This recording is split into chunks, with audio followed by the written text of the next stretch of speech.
Beratur boleh dianggap sebagai ujian kesabaran yang paling membosankan dalam kehidupan seharian. Tapi, bagi sesetengah orang, mereka anggap beratur ini sebagai satu beban kerana kadang-kadang kita tidak tahu berapa lama masa yang diperlukan sebelum sampai ke giliran kita. Disebabkan ini, ramai yang akan cuba cari jalan untuk pitah barisan. Long baru-baru ni berdepan situasi orang pitah barisan betul-betul hadapan Long.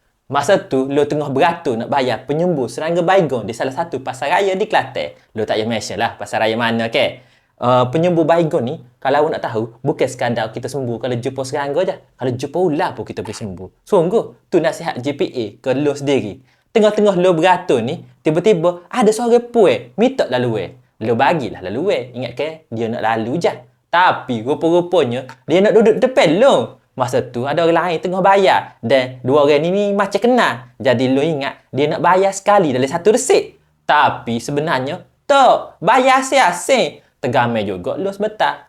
Kalau mu nak bayar asing-asing, beraturlah. Ambil giliran asing-asing jugalah. Ni tak lain tak bukan. Sebab malah beratur, petikan diri. Sikap peti diri ni lah buat kita sanggup potong barisan sebab dia rasa masa dia je berharga. Masa orang lain tak berharga. Lo boleh je nak bagi orang nak potong barisan, tapi dengan satu alasan, iaitu kalau nak berok. Jangan main-main tahan lama-lama. Bersembuh masa beratur, susah orang ramai.